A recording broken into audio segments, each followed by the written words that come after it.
आते हैं prepositional. Prepositional prepositions, ठीक है। प्रीपोजिशन, पोजीशन किसी भी चीज की, किसी भी ऑब्जेक्ट की, किसी भी पर्सन जो एज ए ऑब्जेक्ट यूज हो रहा है, या फिर किसी सब्जेक्ट की पोजीशन बताने के लिए हम कुछ वर्ड्स लर्न करने वाले हैं, अराउंड 25 वर्ड्स, जिनको कैटेगराइज किया गया है अलग अलग तरीके से, ठीक है।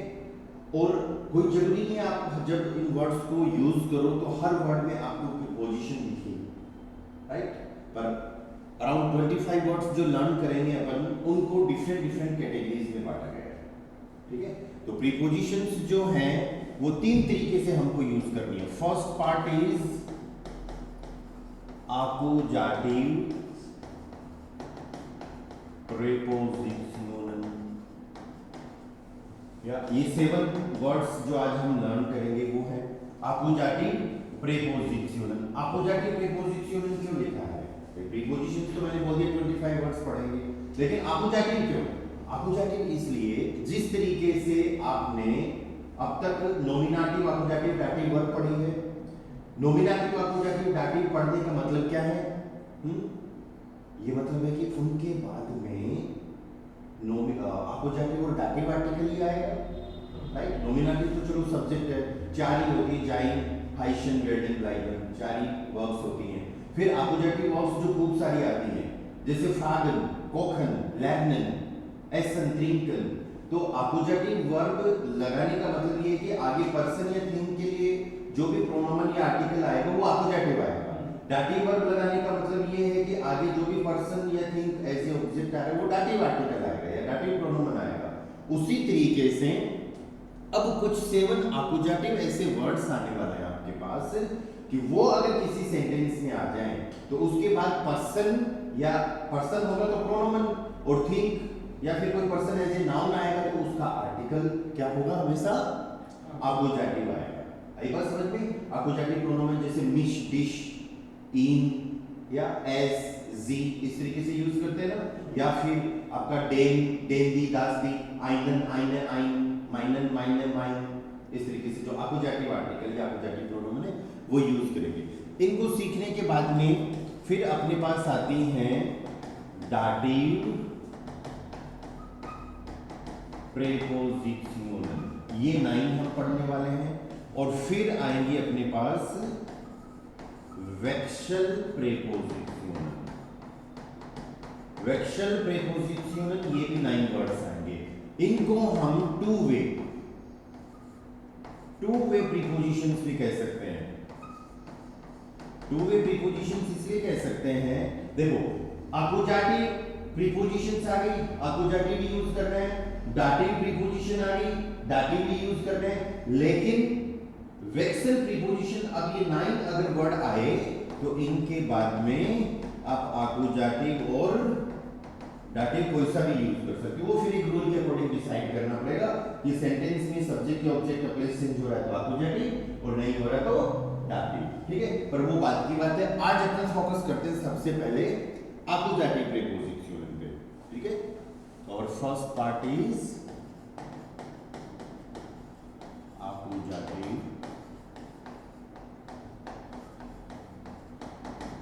प्रीपोजिशनल। आकुजाटिव प्रीपोजिशनल, ठीक है।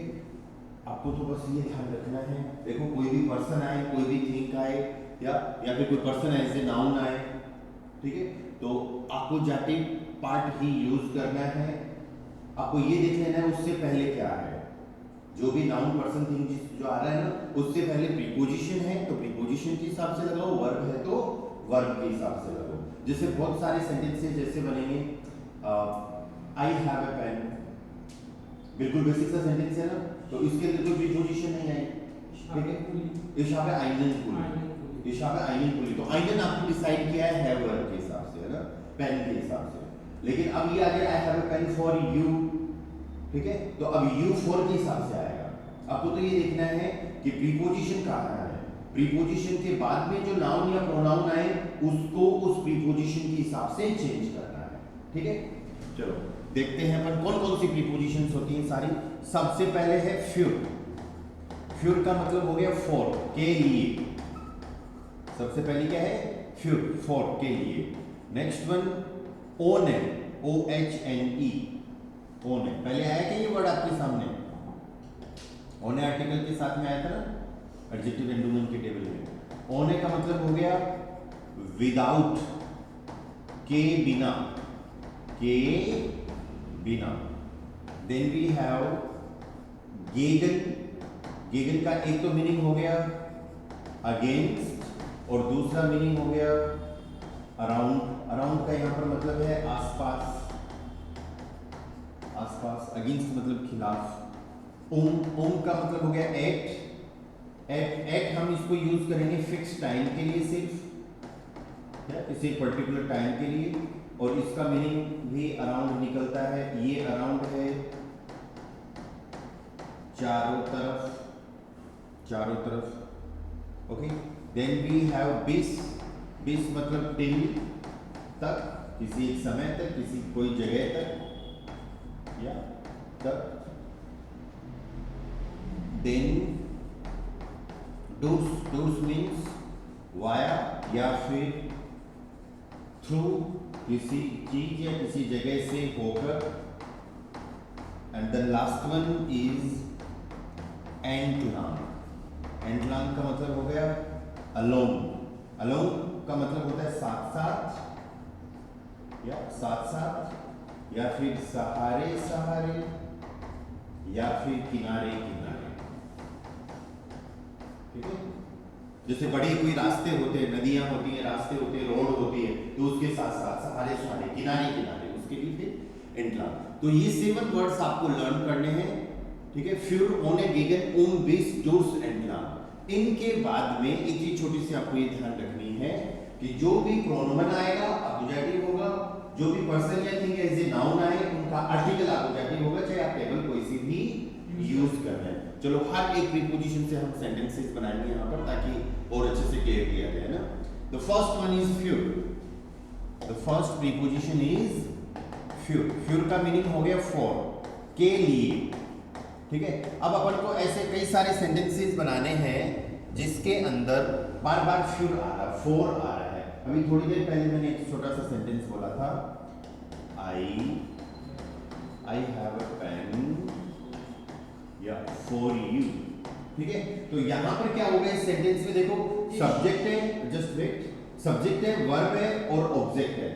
ठीक है, सब्जेक्ट है, ऑब्जेक्ट है, और सब्जेक्ट है, वर्ब और ऑब्जेक्ट है, फिर प्रीपोजिशन आ गई, फिर एक ऑब्जेक्ट और आ गया। अब थोड़ा सा ये ध्यान रखो, अक्यूजेटिव वर्ब के बाद में कोई ऑब्जेक्ट आता है, उस हैव अक्यूजेटिव वर्ब है ना, अक्यूजेटिव वर्ब के बाद में कोई ऑब्जेक्ट आता है, हम उसको बोलते हैं डायरेक्ट ऑब्जेक्ट। दाटिव वर्ब के बाद में कोई ऑब्जेक्ट आएगा, जैसे हेल्प और डांट, इस तरीके की वर्ब्स आएंगे ना, तो उसके बाद कोई ऑब्जेक्ट आएगा वो indirect object. Direct indirect object हो गई, फिर कोई प्रीपोजिशन आएगी, चाहे इनमें से कोई सी भी प्रीपोजिशन हो, अक्यूजेटिव, डाटिव, वेक्सल, 25 प्रीपोजिशंस में से कोई भी प्रीपोजिशन हो, इनके बाद जो भी ऑब्जेक्ट आता है हम उनको बोलते हैं प्रीपोजिशनल ऑब्जेक्ट, क्योंकि प्रीपोजिशन के बाद आया, राइट।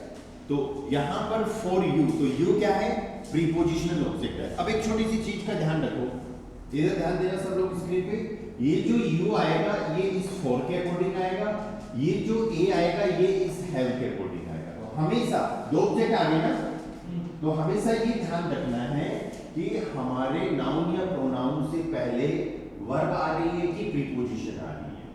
ठीक है, उसके हिसाब से हमें ऑब्जेक्ट लगाना है। चलो अब इस सेंटेंस को बनाते हैं। आई के लिए क्या हो गया, इशहाबे आइनन कुली, या इशहाबे आइनन। आइनन हमने इसलिए डिसाइड किया है क्योंकि हाबन अक्यूजेटिव है, कुली मस्कुलाइन है। इशहाबे आइनन कुली, फॉर के लिए हम यूज कर रहे हैं फ्यूर। अब ये यू कौन सा है, यू अगर तुम है, तुम किसी एक पर्सन के लिए है, तो हम इसको कर देंगे डिश। आई बात समझ में, तुम सबके लिए है, तो याद करो ईयर, ईयर का क्या होता है, नो, उन्स तो फिर अस के लिए आता है। इश इश ईयर, डू डिश डियर, ईयर ऑइश ऑइश, राइट। ऑइश नहीं बोलेंगे, ऑइश बोलेंगे, अपवाद है ना, एक्सेप्शन है। ईयर ऑइश ऑइश, या फिर आपके लिए है तो जी जी इनन होता है, अक्यूजेटिव पार्ट। ठीक है, इशहाबे आइनन कुली फ्यूर डिश, तुम्हारे लिए मेरे पास एक पेन है। इशहाबे आइनन कुली फ्यूर ऑइश, तुम सबके लिए मेरे पास एक पेन है। इशहाबे आइनन कुली फ्यूर जी, मेरे पास आपके लिए एक पेन है। ठीक है, अब यहाँ पे अगर ये करना हो I have a pen for you की बजाय ये करना हो योर ब्रदर, तुम्हारे भाई के लिए मेरे पास एक पेन है, तो ब्रदर को हम क्या बोलने वाले हैं? ब्रूडर बोलेंगे। अब योर की टेबल हमको चाहिए, योर आता है अपना पॉजिटिव पार्ट में, या माइन दाइन जाइन इस तरीके से, तो योर तुम इनसे, या तुम्हारा तुम सबका, या फिर आप या आप सबका, तो सबकी टेबल अलग अलग हो जाएगी। ठीक है, अगर तुम्हारे भाई की बात कर रहे हैं तो अपोजिटिव मस्कुलाइन दाइनन, तुम सबके भाई की बात कर रहे हैं ऑयरन। ठीक है, आपके भाई की बात कर रहे हैं तो ईयर। ये बात समझ में आ रही है क्या सबको? ऑनलाइन से क्लियर हुई? सर इसमें आपने एनवीडी यस सर। जहाँ पे 2% की बात हो रही थी। हाँ, एनवीडी का रूल ये था कि जब भी किसी सेंटेंस में दो ऑब्जेक्ट आए, एक पर्सन और एक थिंग, तो हम एनवीडी के सेंटेंस बना सकते हैं। इस सेंटेंस को आप एनवीडी से बना सकते हो, पर एक तरीका प्रीपोजिशन का है। आप अगर इस सेंटेंस को एनवीडी से बनाओगे तो पर्सन दादी होना चाहिए, फिर आपका सेंटेंस बनेगा ich habe deinem Bruder einen Pulli। पर वो haben की बजाय फिर आप ऐसे कुछ सेंटेंसेस बनाओ जैसे कोई ला रहा है, ich bringe, ich kaufe, फिर ज्यादा बढ़िया बनेगा। आई बात समझ में? क्योंकि haben तो जस्ट एक सिचुएशन को स्टेट कर रहा है कि मेरे पास है। ठीक है, और एनवीडी के सेंटेंसेस में हमेशा लेने देने की बातें होती हैं। ठीक है, तो एनवीडी के सेंटेंसेस हम सारे प्रीपोजिशन से भी बना सकते हैं, ये अल्टरनेटिव तरीका है। ओके, फॉर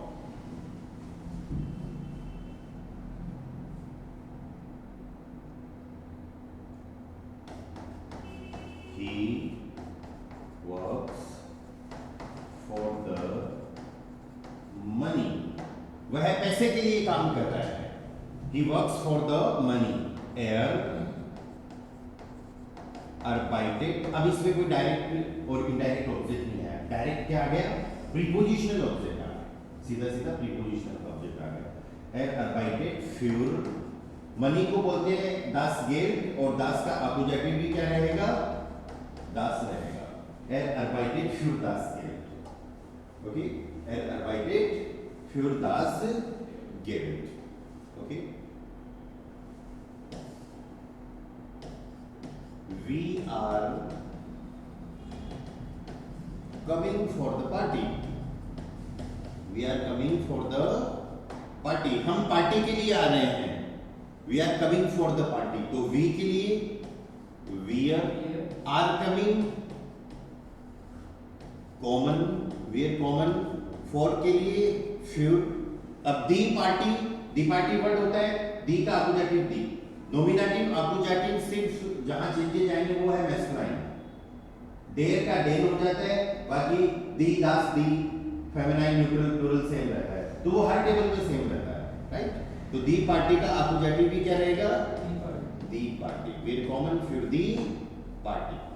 ठीक है, हमेशा ये ध्यान रखना, फिर के बाद हमेशा अपोजिटिव आएगा। ठीक है, चलो यहां तक क्लियर हो तो फिर आगे चले अपन। कोई डाउट, क्वेश्चन किसी को? एनीवन? All clear? चलो नेक्स्ट देखो फिर। Yes sir. ओके, ओने मींस विदाउट के, बिना। यहां पर अपन मॉडल वर्ब पेपेस्वाई कई तरीके के हर ग्रामर में इसको यूज कर सकते हैं। ठीक है, the next preposition number 5 is own, O H N E, होने का मतलब हो गया विदाउट, के बिना, किसी चीज के बिना। ओके, आपको सेंटेंस बनाना हो कि वह तो खाना खाए भी नहीं चला गया, या without food he has gone. अब उसके अंदर खाना खाए भी नहीं आ जाता है, और विदाउट फूड अगर आपको बोलना है, ठीक है, तो वह चला गया, पेपेस्वाई का सेंटेंस, वह जा चुका है, किसके बिना जा चुका है? खाने के बिना ही जा चुका है। ठीक है, खाने के बिना जा चुका है, तो वह जा चुका है, he has gone without food। ये अपना सेंटेंस बनेगा he has gone। सिर्फ इतना ही मत बोलना कहीं पे he has gone, वह तो गया, he has gone मतलब मर गया, तो ऐसा नहीं बनाना, हमको पूरा सेंटेंस बोलना है। he has gone without me, वह तो मेरे बिना ही चला गया, चलो खाने को भी यूज कर लेंगे, without me, he has gone without me, okay, मेरे को लेके नहीं गया, तो एयर हैज गॉन। अब यहां पर ये देखो ये प्रेजेंट परफेक्ट का सेंटेंस है, इस ग्रामर में कौन सी ग्रामर आ रही है, प्रेजेंट परफेक्ट। आपको याद है प्रीवियस वाले के सेंटेंसेस वर्ब की थर्ड फॉर्म सेंटेंस के एंड में यूज करते हैं, सेकंड पोजीशन पे जाइन haben होता है, ऐसे कुछ वर्ब्स आई होंगी ना, gemacht, geschrieben, gegangen, gefahren, ऐसे कुछ वर्ड्स आएंगे कभी आए, तो वो प्रेजेंट परफेक्ट टेंस होता है जिसमें हम बताते हैं कि XYZ काम हो चुका है, किसी ने कोई काम कर लिया है, ठीक है। अब उसके अंदर एक छोटा सा रूल हमको याद करना होता है कि वर्ब की थर्ड फॉर्म सेंटेंस के एंड में यूज होती है, या वर्ब की थर्ड फॉर्म सेंटेंस के एंड में यूज होती है, और सेकंड पोजीशन पे हमको जाइन या haben यूज करना होता है। सेंटेंस में अगर प्लेस चेंज हो रहा है तो जाइन आएगा, और प्लेस चेंज नहीं हो रहा है तो haben आएगा। अब वह चला गया, इसका मतलब प्लेस चेंज हुआ, तो जाइन वर्ब यूज करनी सब्जेक्टिव वर्बिंग, तो er ist, er ist, gone, gone बना है gehen वर्ब से, gehen वर्ब की थर्ड फॉर्म जाएगी सेंटेंस के एंड में, ठीक है। gehen वर्ब की थर्ड फॉर्म होती है gegangen, ठीक है। ohne विदाउट मी, तो वो बीच में आ जाएगा, ohne अपोजिटिव प्रीपोजिशन है, क्या आएगा mich, या इसका अपोजिटिव क्या हो जाएगा mich, तो बस इस पे फोकस करना है तो, हालांकि ग्रामर तो पूरी इंपॉर्टेंट है।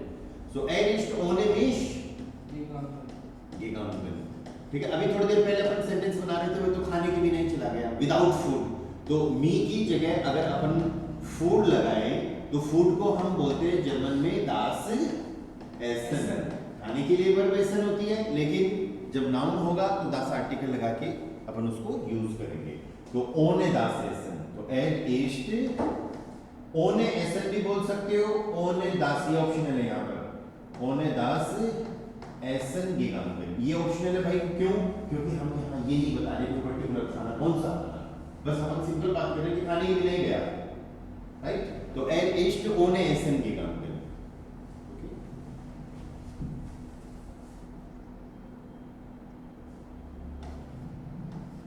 We can मॉडल वर्ब से बनाते हैं एक sentence, we can play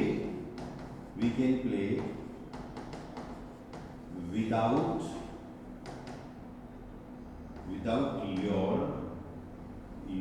friend, कि हम तुम्हारे दोस्त के बिना ही खेल सकते हैं, we can play without your friend, हम तुम्हारे दोस्त के बिना खेल सकते हैं, can play modal verb main verb, modal verb second position पे, मेन वर्ब एंड पे, without your friend, तो वी कॉनन नहीं होता दोस्त, क्योनन होता है, we क्योनन, ohne your friend, your decide करो तुम्हारा या आपका, या फिर तुम सबका या फिर आप सबका, फ्रेंड को क्या बोलेंगे, फ्रेंड, ये मेल है, we can play without your friend, अगर तुम्हारे फ्रेंड की बात कर रहे हो तो फिर आपको जरूरत पड़ेगी दाइन की टेबल की, कौन सी टेबल की जरूरत पड़ेगी, दाइन की टेबल की, ohne अपोजिटिव फ्रेंड मेल, तो दाइन का अपोजिटिव दाइनन, जैसे आइन दाइनन जैसे दाइन का दाइनन, आर्टिकल की कहानी, बस प्रीपोजिशंस याद कर लेनी है, और फिर ये देखना है कि इनके बाद तो सिर्फ आर्टिकल या प्रोनोमन जो भी आएगा वो अपोजिटिव ही आएगा, ठीक है। तो वी क्योनन ohne deinen Freund, और प्ले के लिए वर्ब आ जाएगी एंड में spielen, okay.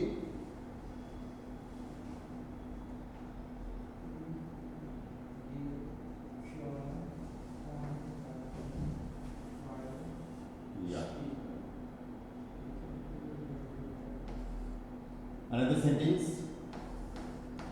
she is writing exam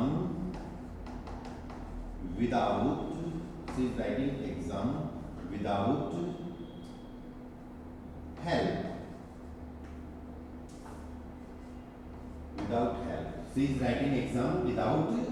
help, वह बिना हेल्प के एग्जाम लिख रही है ना, सबको बिना हेल्प के एग्जाम देनी चाहिए, ओके। तो वह बिना हेल्प के एग्जाम दे रही है, लिख रही है, ठीक है। एन एग्जाम बोल सकते हो आप, तो जी इस्ट बिल्कुल नहीं आएगा, आप जल्दबाजी करते हो हर बार सेंटेंस में तो गलतियां होती हैं, जी, इज और राइटिंग दोनों आ रहा है, हेल्पिंग और मेन वर्ब आ रही है तो मेन वर्ब यूज करनी है, श्राइबर की वर्ब यूज करनी है।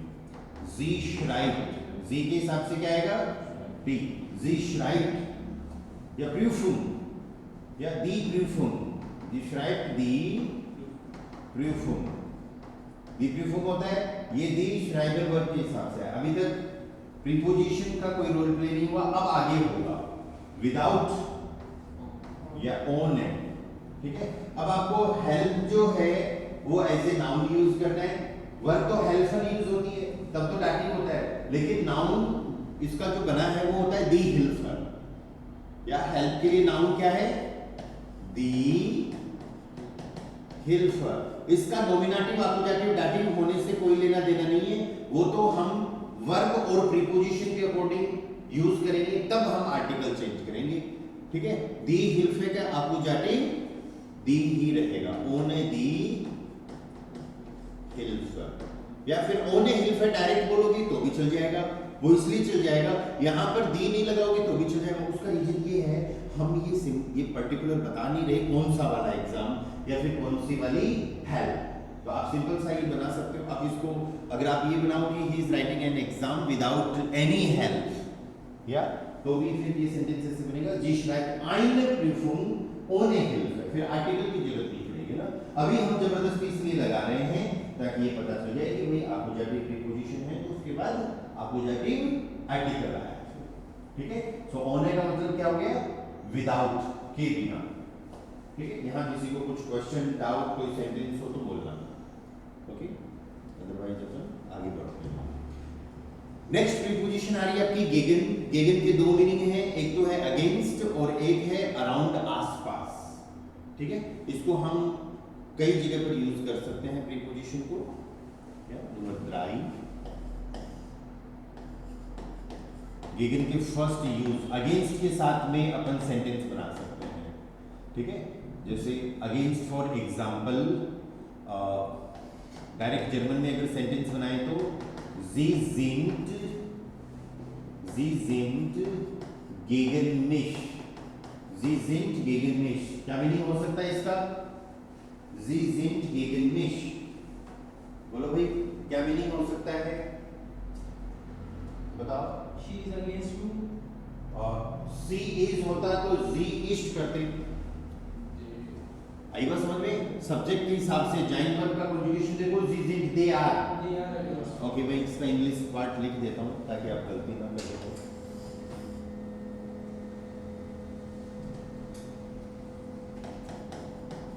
दे are against me, they are against me, जी जिंक गेगन मिश, okay. Another sentence, I am against your father, I'm against your father, तो मेन इस पे फोकस करना है against your पे, तो यहाँ सेंटेंस बनेगा ich bin gegen दाइन का अपोजिटिव दाइनन, क्यों? क्योंकि फादर कौन है मेन, फादर।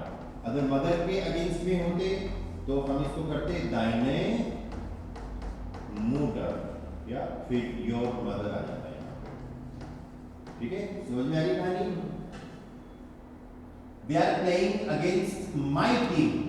नेक्स्ट सेंटेंस देखो, दे आर प्लेइंग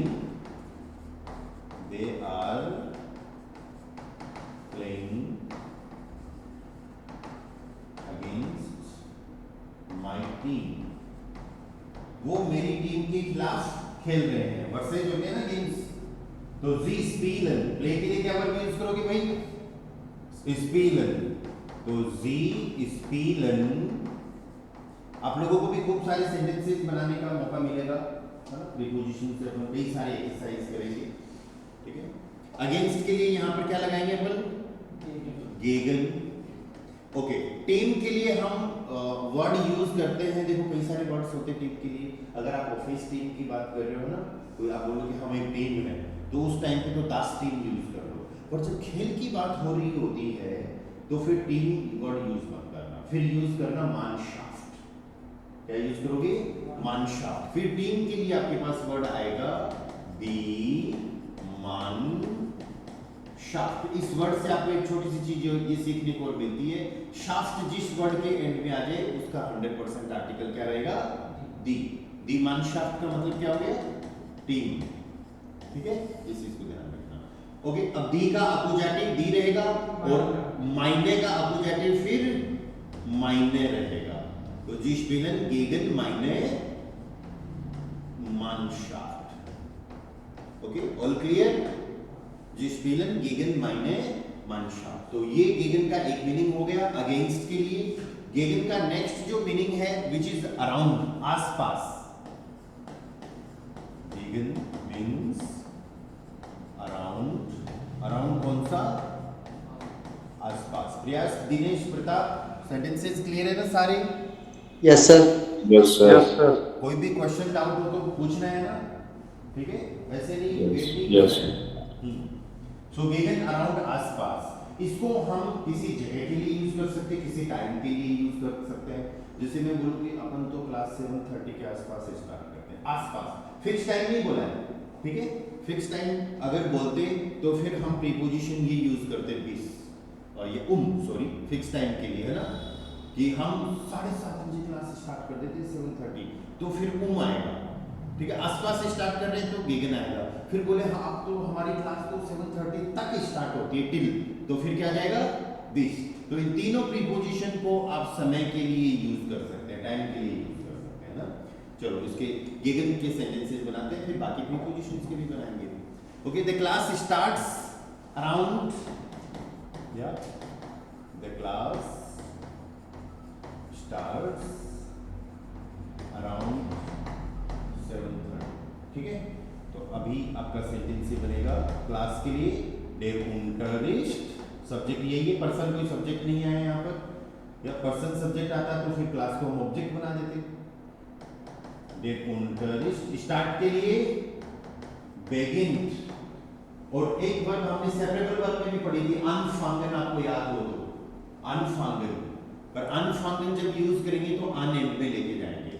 बेगिन की जगह आप फेंट भी कर सकते हो एउलाउट के साथ में, या तो बेगिनन यूज करो,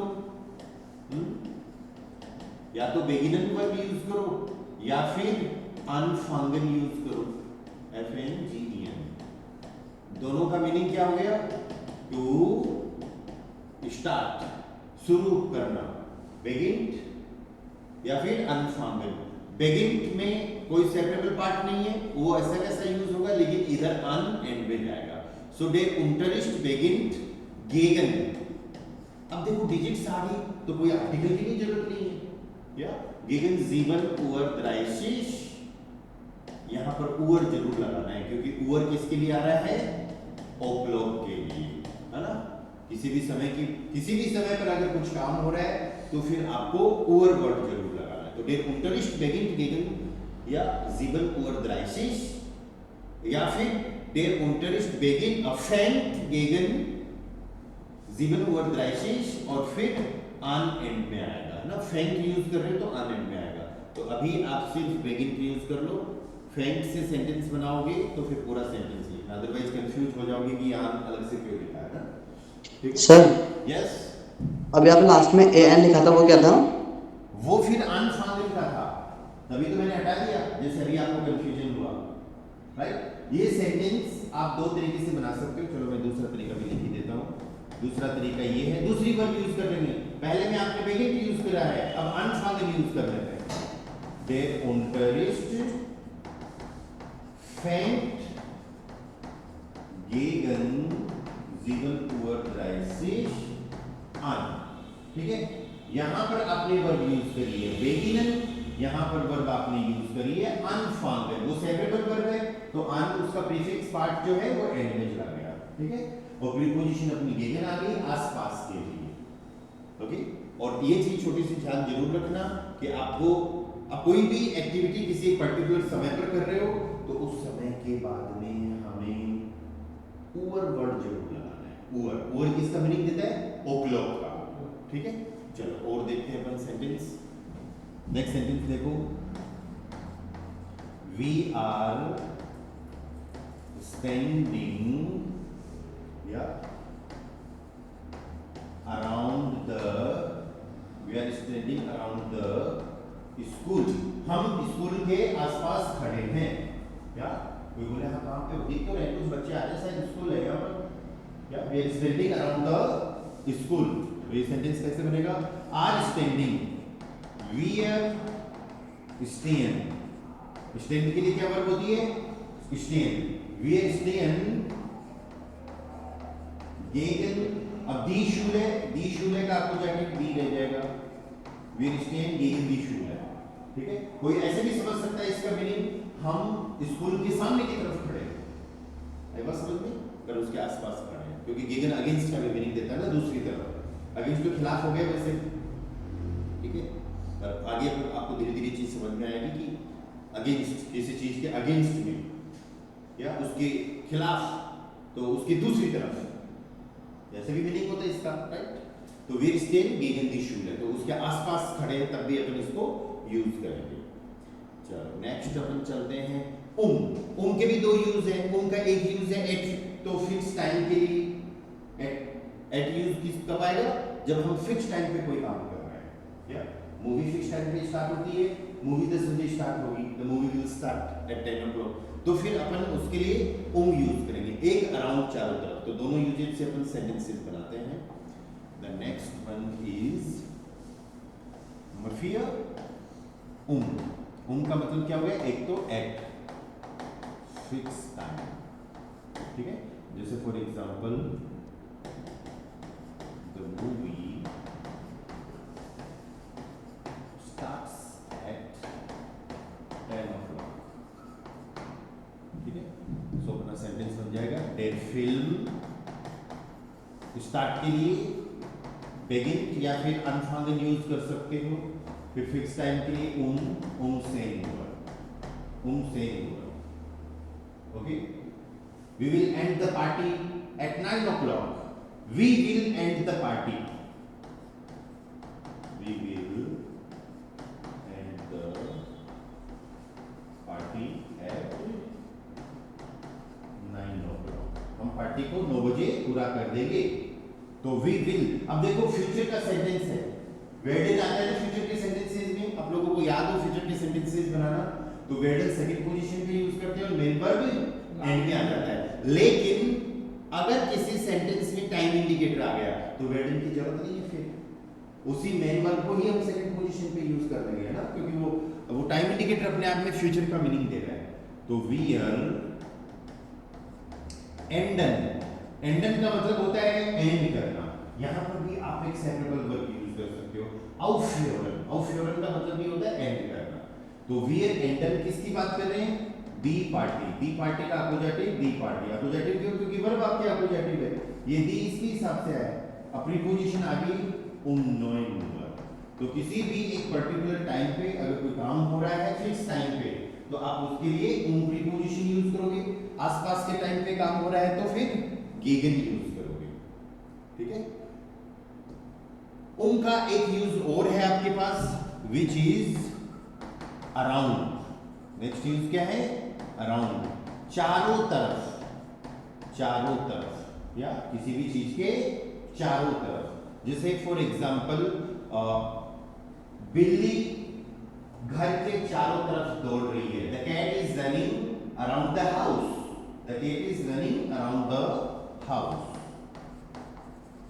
जैसे मैं इंग्लिश का सेंटेंस बोलूं ना, जब आपके माइंड में जर्मन का सेंटेंस बनना स्टार्ट हो जाना चाहिए, राइट। द कैट के लिए पता है क्या आपको, क्या बोलते हैं?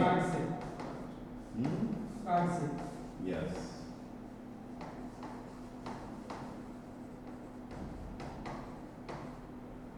The cat is running around the house. Okay. So the cat से, बिल्ली को बोलते हैं cat से। Is running. Rent. Rent verb use करते हैं। या is running.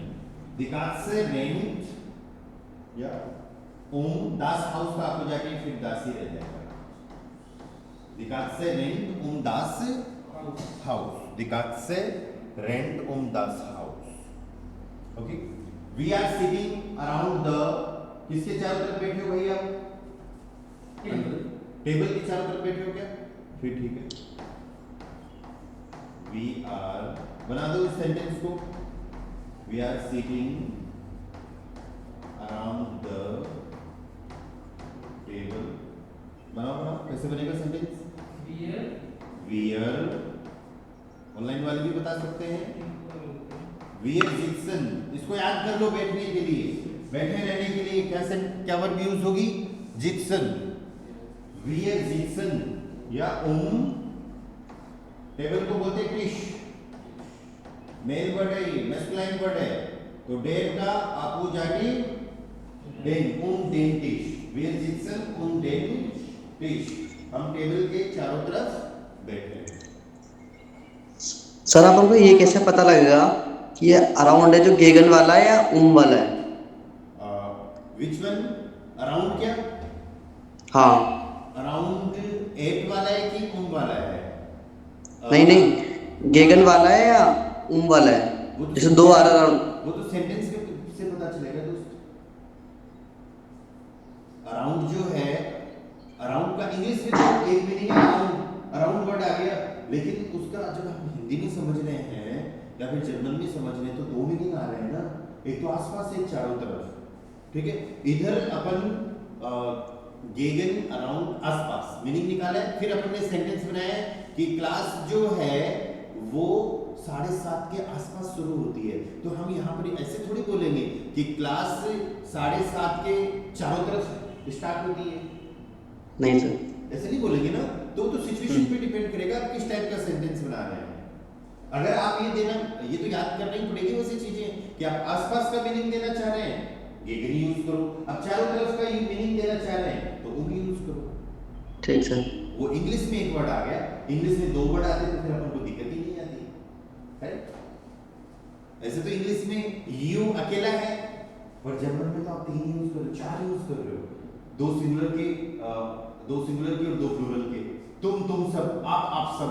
ऐसा ही हिंदी में है, ये हिंदी का ही बोला मैंने, ऐसे ही जर्मन में है, इंग्लिश में 1 है, हिंदी में 4 है, जर्मन में 4 है। दो का प्लूरल ईयर, और जी का प्लूरल जी रहता है, राइट। उधर 3 याद करने पड़े, ठीक है, मीनिंग पे डिपेंड करता है। ओके, नेक्स्ट इज बिस, नेक्स्ट प्रीपोजिशन इज बिस, नंबर 5 बिस का एक ही मीनिंग है टिल, तक, किसी समय तक। अगर समय की बात कर रहे हो, या जैसे आपको बोल रहा हूं कि क्लास 9 o'clock तक चलती है, ठीक है, तो चलने के लिए फिर चलना ऐसे थोड़ी चलती है, पैदल थोड़ी चलती है ना, ड्यूरेशन होता है, इंग्लिश में बोलते हैं लास्ट, ठीक है। और जर्मन में फिर उसके लिए वर्ब यूज होगी डाउन। इस वर्ब को बहुत अच्छे से याद कर लेना, ये ड्यूरेशन की बात करती है हमेशा, DAUERN, डाउन मींस टू लास्ट। अब इसको ऐसे भी याद कर बोल सकते हो, टू टेक टाइम, समय लगना। क्लास में इतनी घंटे का समय लगता है, मतलब इतनी देर तक, ड्यूरेशन, या ड्यूरेशन के लिए, या दिस इज फॉर ड्यूरेशन। किसके लिए यूज करते हैं? ड्यूरेशन के लिए यूज करते हैं इसको, कि क्लास आपकी 9 बजे तक चलती है, तो तक के लिए फिर टिल यूज करना है, या द क्लास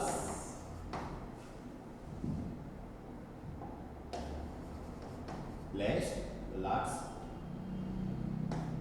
till 9 o'clock, ठीक है। तो der Unterricht dauert bis 9 Uhr, der Unterricht dauert bis 9 Uhr। Class कितने बजे तक चलेगी? 9 o'clock तक चलेगी। डाउवर्ड वर्ब टी लगा दिया हमने डेर उंटरिस्ट के हिसाब से, या क्या लगा दिया यहाँ पर? टी। डेर उंटरिस्ट डाउवर्ड bis 9 Uhr। bis 9 Uhr का मतलब क्या हो गया? Till 9 o'clock। ये क्लास 9 बजे तक चलती है, ओके। आपको बोलना हो कि हम तो यहाँ पर इवनिंग तक हैं, we are here till evening, we are here till evening, या टिल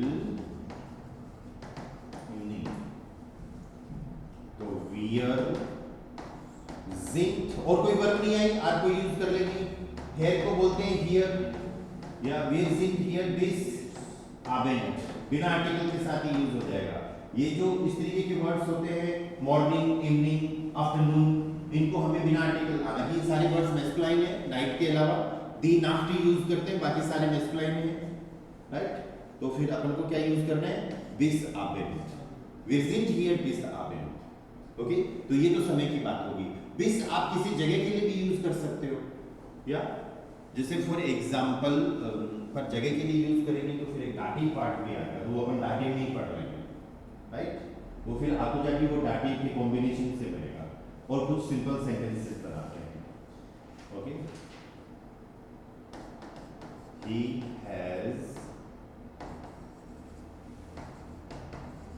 He has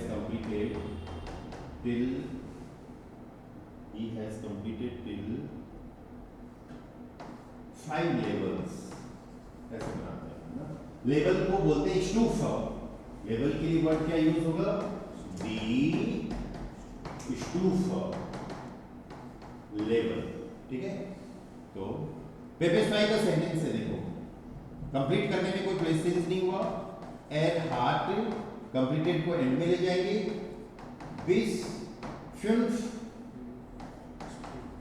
स्टूफन प्लूरल हो गया ना, वो तो सिंगुलर था, एर हार्ट बिस फिल्म स्टूफन, अब डिजिट्स आ गई, आर्टिकल की जरूरत ही नहीं पड़ी, या अब कंप्लीटेड के लिए आप गेमार्ट यूज कर सकते हो, माखन वर्ब से। गेमार्ट किससे बना है, माखन से, टू डू, या फिर अर्लेडिक्ट, अर्लेडिक्ट बना है अर्लेडिगन से। अर्लेडिगन का मतलब होता है टू कंप्लीट, या कंप्लीट कर लेना, पूरा कर लेना। तो er hat bis 5 Stunden gemacht, 5 Stufen gemacht, या फिर er hat bis 5 Stufen erledigt, कि he has completed till 5 levels, okay. उसने 5 लेवल तक पूरा कर लिया है। ये चाहे आप गेम के केस में बोल सकते हो, या आप लैंग्वेज लर्निंग के केस में बोल सकते हो, या फिर कुछ भी स्टेप्स आपको पूरी करनी हो रही है ना, तो उस टाइम पे भी आप इस सेंटेंस को यूज कर सकते हो। ये वर्ड नहीं मार्क है क्या? नहीं, माखन है ना वर्ड, माखन, अर्लेडिगन उनकी थर्ड फॉर्म का सेंटेंस था पेपेस फाई का। अब आप एक चीज हमेशा ये ध्यान रखो कि हमेशा ऐसे सेंटेंसेस नहीं बनेंगे जिसमें सब्जेक्ट वर्ब ऑब्जेक्ट ही आ रहा है बस, क्योंकि ऐसे सेंटेंसेस तो सिर्फ प्रेजेंट में ही बनते हैं। सब्जेक्ट ऑब्जेक्ट यूज होंगे कई सारी ग्रामर में, पर वर्ब के हिसाब से भी स्ट्रक्चर देखना पड़ेगा। अगर कोई काम आप अभी करते हो या कर रहे हो तो प्रेजेंट यूज करो, आप कोई करोगे तो फ्यूचर का यूज करो, word plus infinitive. Modal verb का आ रहा है तो modal verb plus infinitive and में जाएगा। पेपेस वाई का आ रहा है तो उसका तो स्पेशल ध्यान देना, जैसे यहाँ पे हुआ है। पेपेस वाई के सेंटेंसेस से आप लोग कंफ्यूज मत हो। पेपेस वाई के सेंटेंसेस में याद रखो कि सेकंड पोजीशन पे आपको जाइन हावन मिलेगा और वर्ब की थर्ड फॉर्म हमेशा एंड में मिलेगी, है ना। तो अगर आपको ऐसा लग रहा है कि मेरा ये पार्ट कमजोर है तो आप उसके और ज्यादा सेंटेंसेस बनाओ, ठीक है। पेपेस वाई के प्रेजेंट परफेक्ट के डन, ओके। नेक्स्ट प्रीपोजिशन पे चलते हैं। नेक्स्ट प्रीपोजिशन इज, दिस हो गया डूस, या नंबर 6।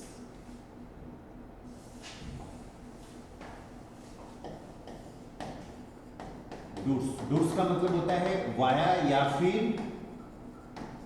थ्रू, से होकर। किसी एक जगह से आप दूसरी जगह जा रहे हो लेकिन बीच में कोई एक जगह और आ गई, से होकर।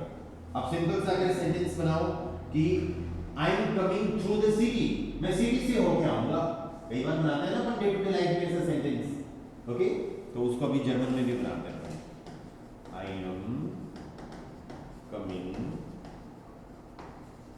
through the city, I'm coming through the city। तो इश को मैं डूस, सिटी को बोलते हैं दी स्टार्ट। आपोजिटिव प्रीपोजिशंस पढ़ रहे हैं अपन, तो आपोजिटिव दी का दी रहेगा। इश को मैं डूस दी स्टार्ट, ओके। मॉडल वर्ब का सेंटेंस लेके आते हैं। You should go you should go through the park. You should go through the park. तो through the park के लिए आप doors यूज कर लोगे. The park, their park. doors accusative है, their का accusative, then या doors their park. लेकिन you should go ये भी बताना है आपको. Do resolves वो कहाँ जाएगा? एंड में, क्योंकि मॉडल वर्ब का सेंटेंस है. सो सेंटेंस बन गया अपना डू रिजॉल्व्स डूस देन पार्क, और गो के लिए वर्ब कहाँ पर आ जाएगी? एंड में. डू रिजॉल्व्स डूस देन पार्क गेन. ठीक है. Another sentence.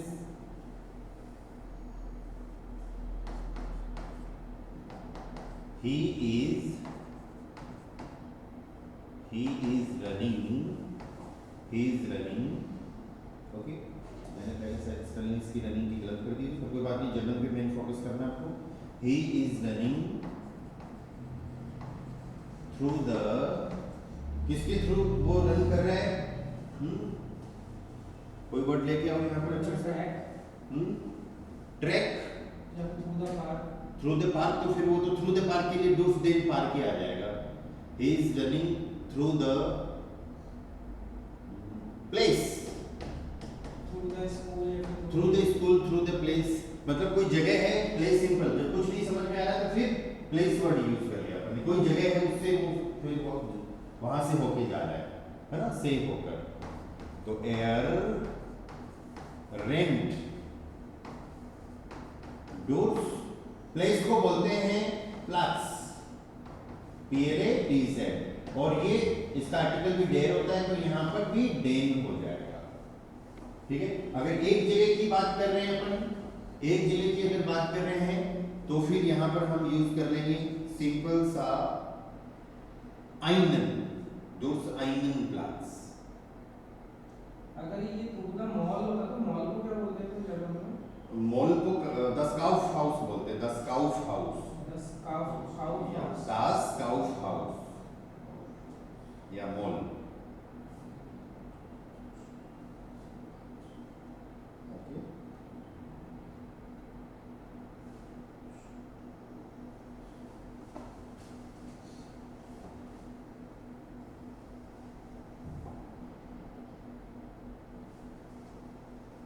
या this is double N.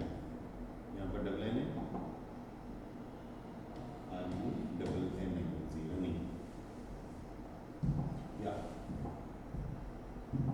Do's. And the last preposition is entlang. Number 7, entlang. Entlang का मतलब हो गया along.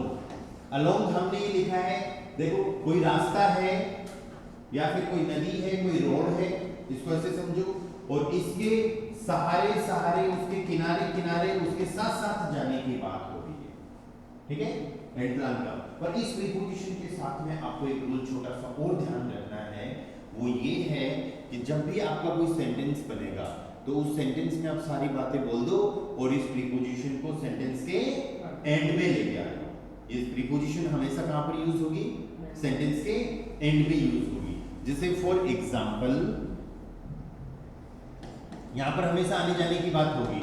He is coming along the way.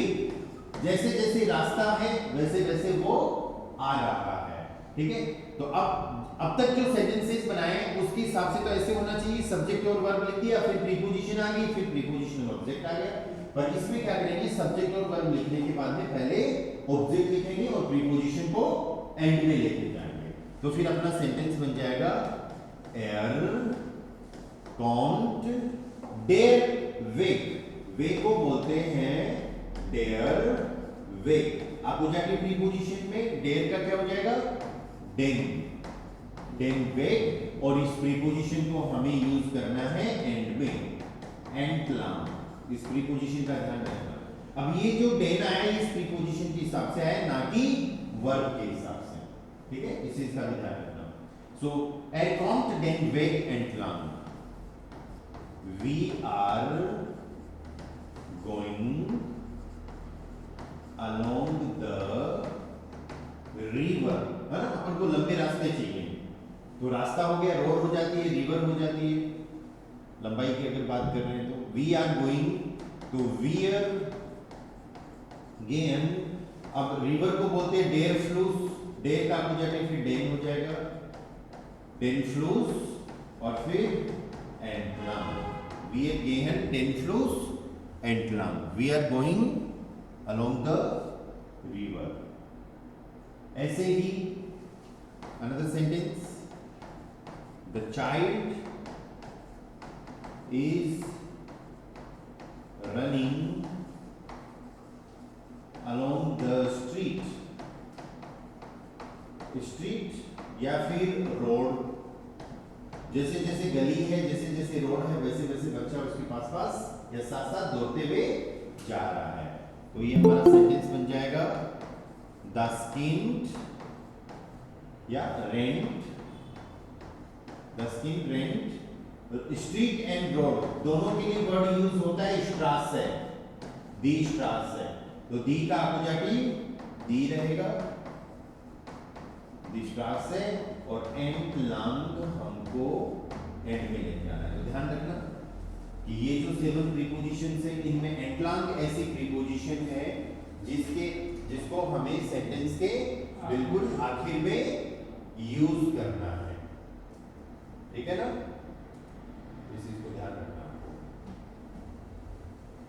या द स्किन्ड रेंट, दी स्ट्रासे, एंटलांग। ओके, तो इन प्रीपोजिशंस को रिवाइज कर लो, उसके बाद में अपन नेक्स्ट किसी क्लास में इनसे प्रैक्टिस करते हैं। Für ohne gegen bis durch entlang, all these words are Abjagen words, ठीक है। चलो आज इतना ही करते हैं, फिर किसी को कुछ क्वेश्चन डाउट हो तो then you can ask. No sir